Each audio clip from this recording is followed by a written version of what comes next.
if I heard you correctly, this is a dividing line, politically and economically.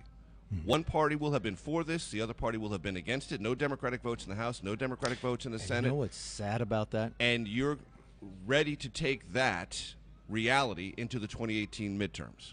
Yeah. As a dividing line. I didn't want it to be any dividing line. I mean, I've had a number of Democrats come to me and said they were going to vote for the bill. I even had one, he was going to vote the whole time. He was even with me the night before. And he says, I've been whipped too hard. I can't. They won't let me. So a lot of ones wanted to, but what's really happened in this country, it's no longer where both sides can win.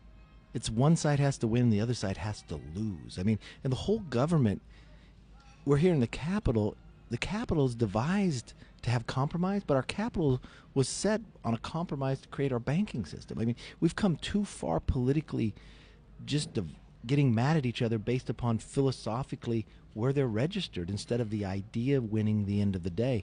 And I think that's bad for the entire country. We got to find a way to come back, but I do believe growth helps solve some of those problems. Steve, so National Review, conservative publication, they wrote an article saying the Republican tax bill could be the GOP's Obamacare, and the quote is, "If the economy doesn't take off or hit some other snag, it won't be hard for Democrats to make this thing an albatross." Do you worry that there's a lot of fingers being crossed and a lot of hope in this bill that people will notice all the potentially positive effects, or could this be an albatross for you guys next year? And is this the only thing you have to hold up to show voters next year? No, not at all. I mean, what voters want to see, have you been able to do something big, right? Because if you just want to measure just Congresses in the first year of a new presidency, and you go back to H.W. Bush, tell me which Congress has passed the most bills. This Congress.